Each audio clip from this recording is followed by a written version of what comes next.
नमस्कार। आज हम सिर्फ मिट्टी के बारे में बात नहीं करने वाले हैं। नहीं, हम तो भारत के दिल में उतरने वाले हैं। हमारे पैरों के नीचे जो जमीन है ना, वो एक कहानी कहती है। एक ऐसी कहानी जिसने यहाँ के खाने, यहाँ की संस्कृति और इसकी जो जबरदस्त विविधता है उसे आकार दिया है। तो फिर चलिए खुदाई शुरू करते हैं। तो सबसे पहले एक सवाल, कभी सोचा है कि भारत की जमीन में इतनी विविधता क्यों है? मतलब एक ही देश में कहीं एकदम उपजाऊ मैदान है तो कहीं बिल्कुल सूखी जमीन। आखिर इसकी वजह क्या है? इस सवाल का जवाब ढूंढना समझिए एक तरह से भारत के छुपे हुए नक्शे के राज खोलने जैसा है। तो इससे पहले कि हम भारत के सफर पर निकलें, ये समझना जरूरी है कि आखिर ये मिट्टी बनती कैसे है। मिट्टी बनने की प्रक्रिया को हम एक तरह की रेसिपी समझिए। एक ऐसी रेसिपी जिसे तैयार होने में हजारों बल्कि लाखों साल लग जाते हैं। तो इस जबरदस्त रेसिपी में 5 मुख्य चीजें हैं। देखिए, सब कुछ शुरू होता है मूल चट्टान से, मतलब वो पत्थर जिससे मिट्टी का जन्म होता है। फिर आता है जलवायु का रोल, सूरज की गर्मी, बारिश की ताकत, और हाँ, स्थलाकृति को भी नहीं भूल सकते, यानी जमीन का ढलान कैसा है, आकार कैसा है। फिर वनस्पति इसमें जान डालती है, जो पेड़ पौधे हैं उनकी जड़ें हैं। और आखिर में सबसे जरूरी सामग्री, समय, और बहुत बहुत सारा समय। तो चलिए अब सफर शुरू करते हैं। और हमारी यात्रा शुरू होती है उत्तर के विशाल उपजाऊ मैदानों से। ये वो इलाका है जिसे खुद नदियों ने अपनी मेहनत से बनाया है और अपने पीछे एक शानदार तोहफा छोड़ा है।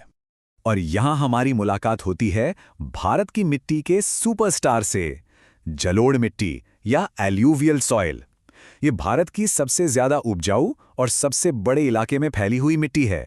सोचिए, लाखों सालों से गंगा और ब्रह्मपुत्र जैसी बड़ी बड़ी नदियां पहाड़ों से जो बारीक पौष्टिक मिट्टी बहाकर लाती हैं, ये उसी से बनी हैं। ये सचमुच में जमीन के लिए किसी वरदान से कम नहीं। और जरा इस मिट्टी का असर तो देखिए। ये फैली है उत्तर प्रदेश, बिहार, पंजाब जैसे राज्यों में, जिन्हें हम भारत का ब्रेड बास्केट भी कहते हैं।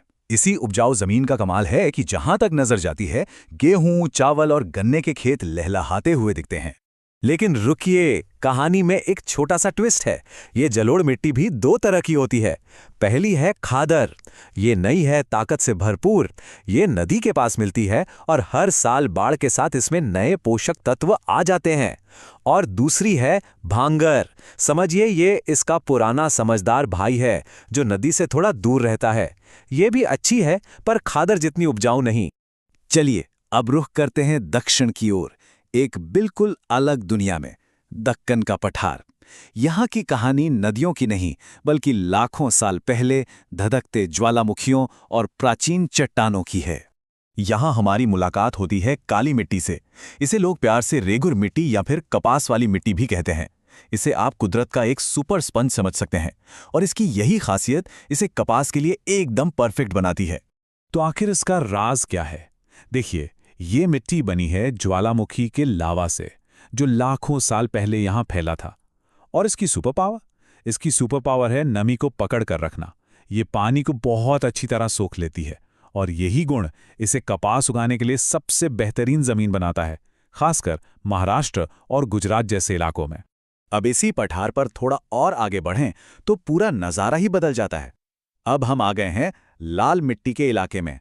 एक ऐसी मिट्टी जिसका रंग बिल्कुल जंग लगे लोहे जैसा है। और पता है, इसका रंग ही इसकी पूरी कहानी बता देता है। ये जो इसका गहरा लाल रंग है ना, ये आता है आयरन ऑक्साइड की वजह से। आसान भाषा में कहें तो ये मिट्टी में लगी जंग है। ये ग्रेनाइट जैसी पुरानी चट्टानों के टूटने से बनती है। हाँ, ये काली मिट्टी जितनी उपजाऊ तो नहीं होती, पर यह बाजरा और मूंगफली जैसी मजबूत फसलों के लिए एकदम सही है, जिन्हें ज्यादा पानी नहीं चाहिए होता। तो एक बार दोनों को साथ रखकर देखते हैं। एक तरफ है काली मिट्टी, ज्वालामुखी से बनी, नमी से भरपूर और सुपर फर्टाइल। दूसरी तरफ है लाल मिट्टी, पुरानी चट्टानों से बनी, थोड़ी रेतीली, कम उपजाऊ और जिसमें पानी आसानी से निकल जाता है। मतलब 2 बिल्कुल अलग अलग पर्सनैलिटीज। अब चलते हैं उन इलाकों की तरफ जहां मौसम अपने एक्सट्रीम पर होता है, मतलब या तो बहुत ज्यादा मानसूनी बारिश या फिर चिलचिलाती गर्मी। सवाल यह है कि ऐसी मुश्किल परिस्थितियों में मिट्टी का क्या होता होगा। तो मिलिए लेटराइट मिट्टी से।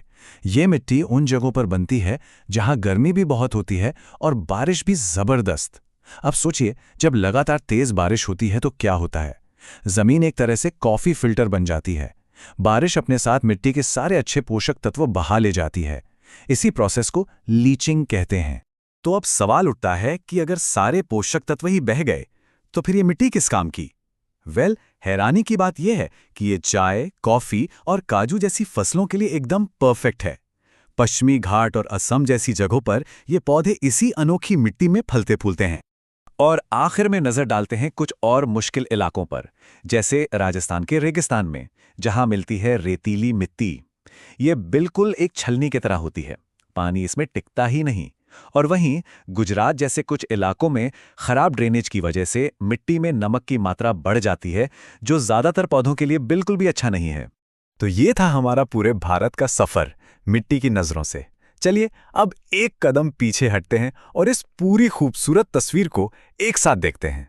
ये टेबल एक तरह से क्विक रिवीजन है। देखिए, जलोढ़ मैदानों में गेहूं और चावल, दक्कन की काली मिट्टी में कपास, दक्षिण की लाल मिट्टी में दालें और बाजरा, और पश्चिमी घाट की लेटराइट मिट्टी में चाय और कॉफी। यह है भारत की खेती का एक क्विक स्नैपशॉट। तो उत्तर के उपजाऊ मैदानों से लेकर पश्चिम के सूखे रेगिस्तान तक एक बात तो साफ है, भारत की मिट्टी सिर्फ जमीन नहीं है, ये हमारी खेती की बुनियाद है, हमारी अर्थव्यवस्था का इंजन है, और हर तरह की मिट्टी अपनी एक अलग अनूठी कहानी कहती है। और आखिर में एक सवाल सबके लिए, जैसे जैसे क्लाइमेट चेंज हो रहा है, इनमें से कौन सी मिट्टी सबसे बड़े खतरे का सामना करेगी? कौन सी मिट्टी सबसे ज्यादा रिजिलिएंट साबित होगी, यानी हालातों के हिसाब से खुद को ढाल लेगी? इसका जवाब जो भी हो, हमारा भविष्य हमारे पैरों के नीचे की इसी जमीन पर लिखा जा रहा है।